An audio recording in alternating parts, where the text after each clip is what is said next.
तेजस्वी यादव 40 दिनों बाद पटना लौटे और सरकार पर हमलावर दिखे हैं। वहीं तेजस्वी यादव के बयान के बाद में बिहार की राजनीति किस तरीके से गर्मा रही है, ऐसा क्या कुछ बयान उनकी तरफ से दे दिया गया है, आपको दिखाते हैं।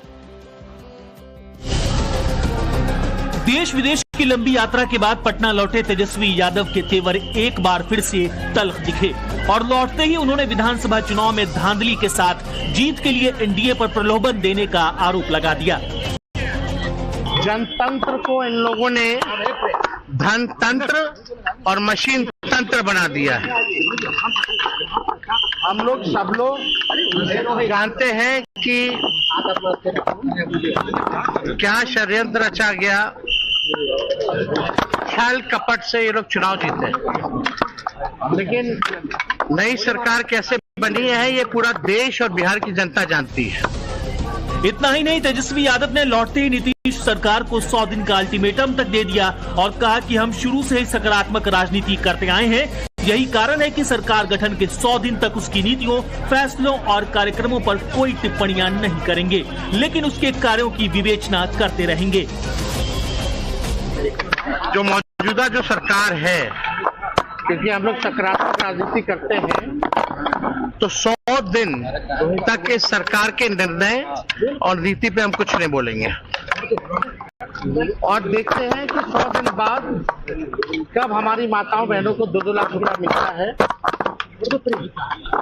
1 करोड़ नौजवानों को नौकरियां कब मिलती है, हर जिलों में 4-5 कारखाने लगाने की बात की गई है, लगते हैं कि नहीं लगते हैं।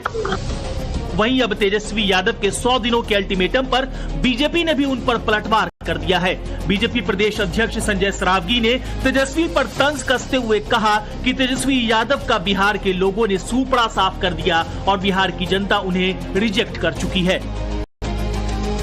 बिहार की जनता उनको रिजेक्ट कर चुकी है और वो भी बिहार को गंभीरता से नहीं लेते। नहीं तो विधानसभा का गठन हुआ और पहले सत्र में ही वो गायब हो गए। इसके पहले भी, चाहे वो बाढ़ का मामला हो, चाहे कोई भी मामला हो, विधानसभा में जितने गंभीर मुद्दे पर बहस होती थी, नेता प्रतिपक्ष गायब रहते थे।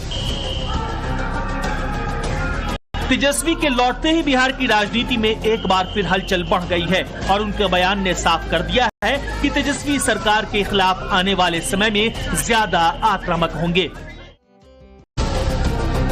देश विदेश की लंबी यात्रा के बाद पटना लौटे तेजस्वी यादव के तेवर एक बार फिर से तल्ख दिखे और लौटते ही उन्होंने विधानसभा चुनाव में धांधली के साथ जीत के लिए एनडीए पर प्रलोभन देने का आरोप लगा दिया।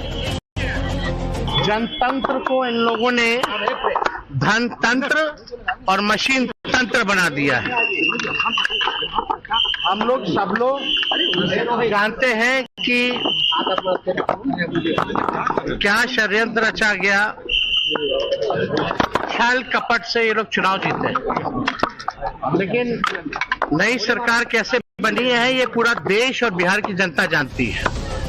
इतना ही नहीं, तेजस्वी यादव ने लौटते ही नीतीश सरकार को 100 दिन का अल्टीमेटम तक दे दिया और कहा कि हम शुरू से ही सकारात्मक राजनीति करते आए हैं। यही कारण है कि सरकार गठन के 100 दिन तक उसकी नीतियों, फैसलों और कार्यक्रमों पर कोई टिप्पणियां नहीं करेंगे, लेकिन उसके कार्यों की विवेचना करते रहेंगे।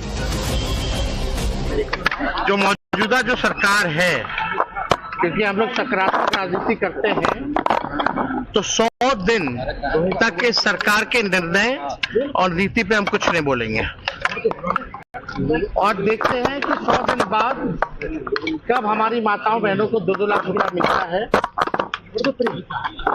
1 करोड़ नौजवानों को नौकरियां कब मिलती है, हर जिलों में 4-5 कारखाने लगाने की बात की गई है, लगते हैं कि नहीं लगते हैं। वहीं अब तेजस्वी यादव के 100 दिनों के अल्टीमेटम पर बीजेपी ने भी उन पर पलटवार कर दिया है। बीजेपी प्रदेश अध्यक्ष संजय सरावगी ने तेजस्वी पर तंज कसते हुए कहा कि तेजस्वी यादव का बिहार के लोगों ने सूपड़ा साफ कर दिया और बिहार की जनता उन्हें रिजेक्ट कर चुकी है।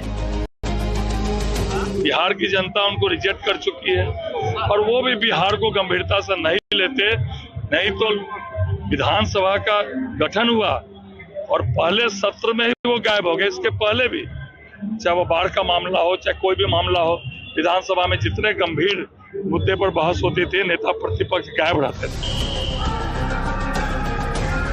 तेजस्वी के लौटते ही बिहार की राजनीति में एक बार फिर हलचल बढ़ गई है और उनके बयान ने साफ कर दिया है कि तेजस्वी सरकार के खिलाफ आने वाले समय में ज्यादा आक्रामक होंगे।